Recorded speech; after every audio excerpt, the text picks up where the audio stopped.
This is the FM Gold channel of All India Radio. In the program News Analysis, now we bring you a discussion on importance of Swami Vivekananda's teaching in today's world. The participants are Professor Vivek Kumar, Jawaharlal Nehru University, and Prashant Sood, senior journalist. Swami Vivekananda is an icon of the country whose work to channelize energies of the people, particularly the youth, for constructive work continues to be an inspiration for the country. His birth anniversary today is observed as National Youth Day. Hailed as thinker of thinkers, his teachings continue to be of immense relevance to a world ridden by conflict and tensions. How do you look at Vivekananda's teachings as perceived today by people, particularly youth, for whom his message was most relevant, most direct, most effective? Vivekananda as a multifaceted personality who began from a very humble background, and then in a very, very small period of his life, say 29 years, that he achieved such a towering status that he was hailed not only by Indian society but the whole world.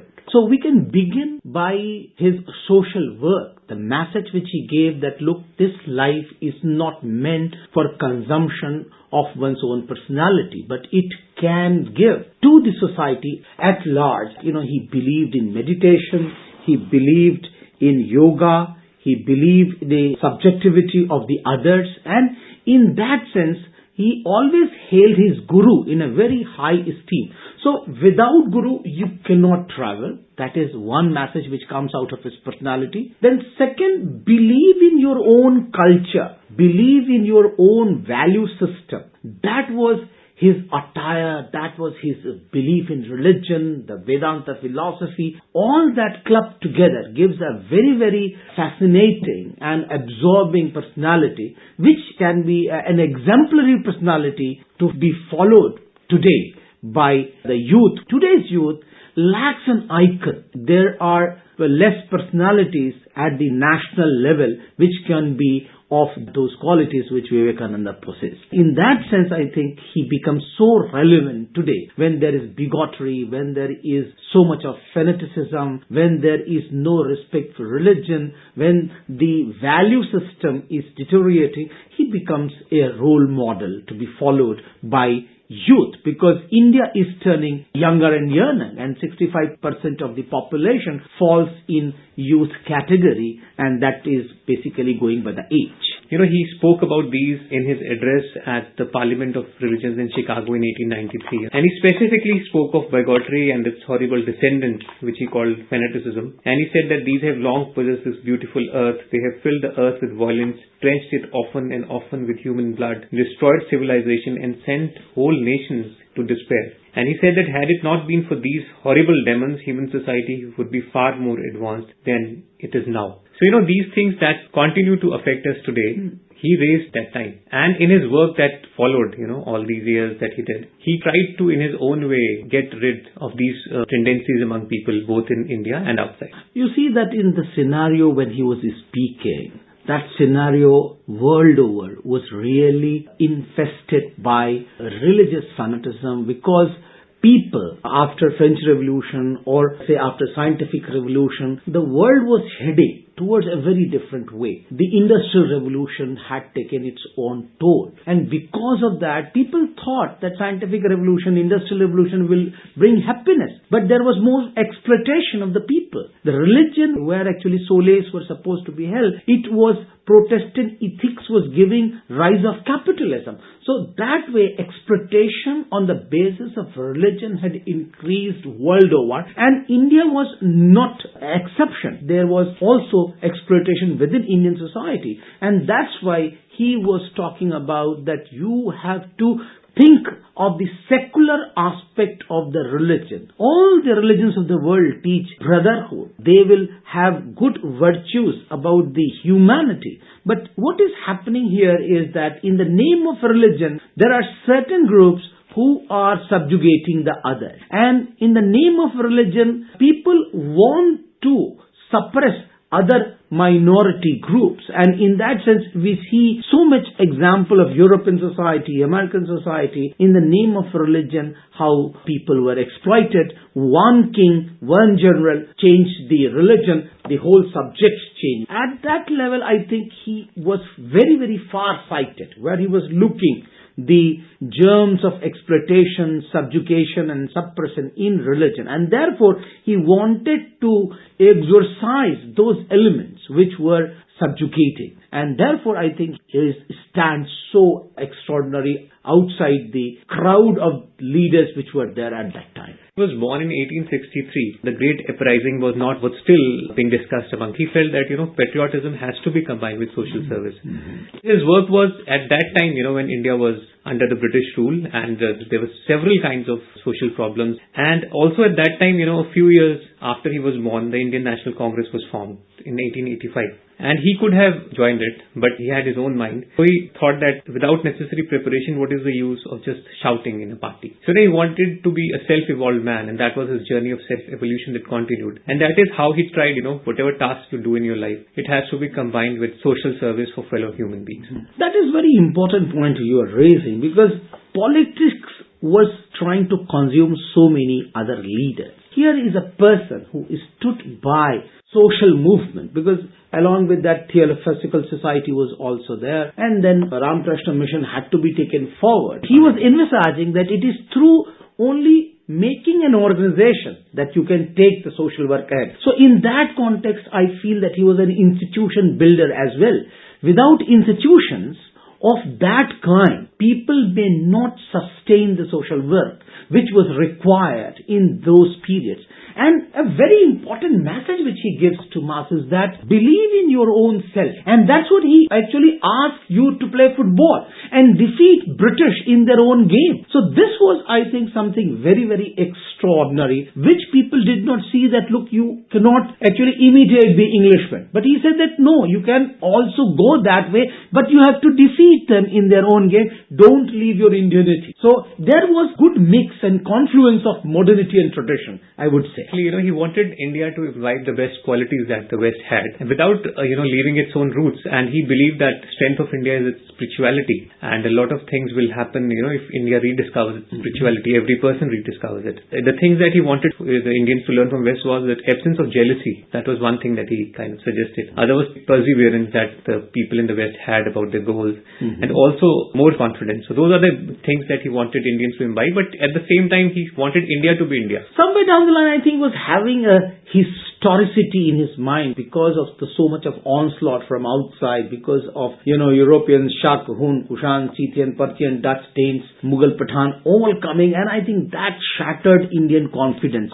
So he wanted that first and the foremost step should be that Indians should feel more confidence. And that's why he said that back to the Vedas, because Vedas are infallible. And he believed in Vedas in such a manner that, look, if a Smriti is to be there, Smriti is only one epoch, Smriti will be fine. But other, you have to fall on Vedas along. So in that sense, I think he was trying to make this emphatic point that you have to believe in your own culture, in your own society, and your own sayings of the great men which we have followed over the years. He said, he was greatly impressed by the discipline that the people had in Japan. And he said that every Indian should at least once in his life have an opportunity to see how the people work their discipline. He was asked whether, he would like India to be like Japan. He said, no, India should be India. Yeah. Because religion is its strength, and, each nation has its own music. Indian music has to be Indian. So he believed that India should remain what it is, at the same time addressing its social problems.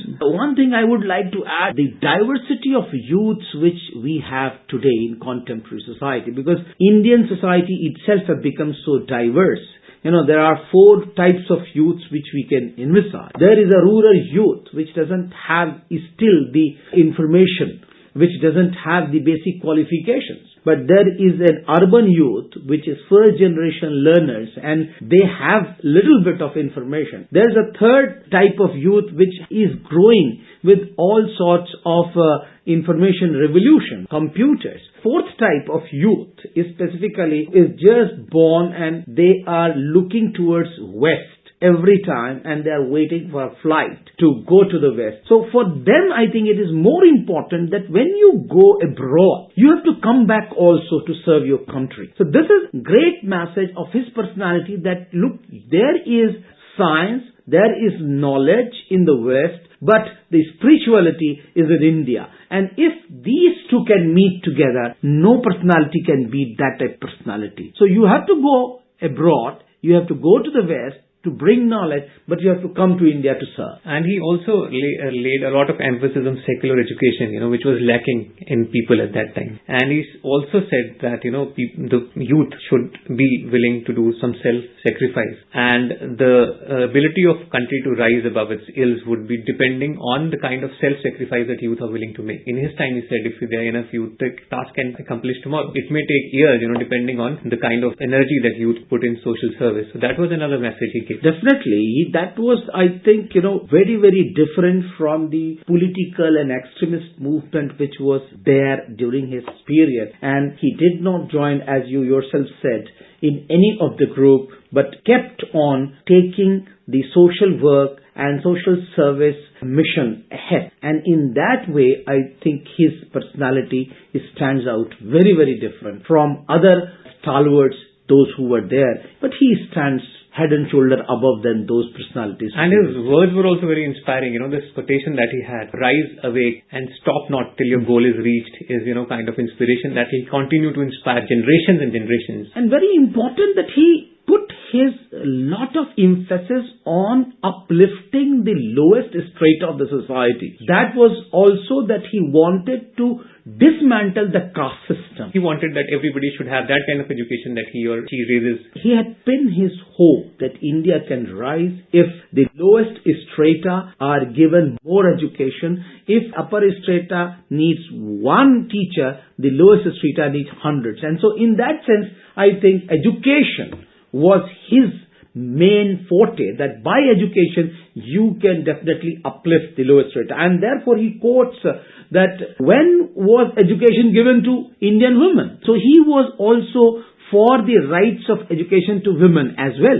So education on the lowest strata, education to the women, and definitely spirituality for all the nation. And despite the people at that time being poor, he had tremendous faith on them. He said that poverty was not a crime. And he compared it to his visits abroad when he was mobbed by people just because of the kind of clothes he was wearing. And he said that, this kind of thing doesn't happen in India because people in India are more receptive. They're more open. They don't mob somebody just because of the kind of clothes that he or she is wearing. He even said that they are much more civilized than the Europeans were.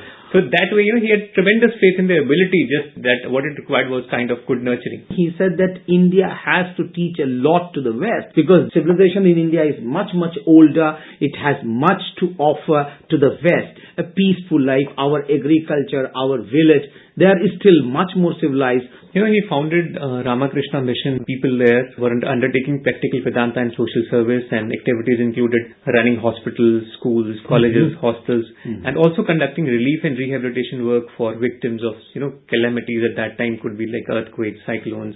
And, so basically his thrust, raising your inner self, uplifting yourself internally, and also helping the fellow beings in whichever way you could. Selfless social service through institution, and that to different types of institutions. It may be medical institutions, it may be educational institutions, it may be some other help institutions. We are now in the age of voluntary association. And look, here is a person who is talking about voluntary association in those eras when there was nothing to fall upon. So there is, of course, that institution builder, a institution which can help to the masses. And of course, that was the need of the hour, and much has not changed as far as rural India is concerned, tribal India is concerned, and India lives in different ages whatsoever. Today, India is shining as well. So we have on one hand computer age, on the other hand we have middle classes. Situation is complex, but answer is one. Believe in ingenuity, make an institution, and serve the nation. Thank you.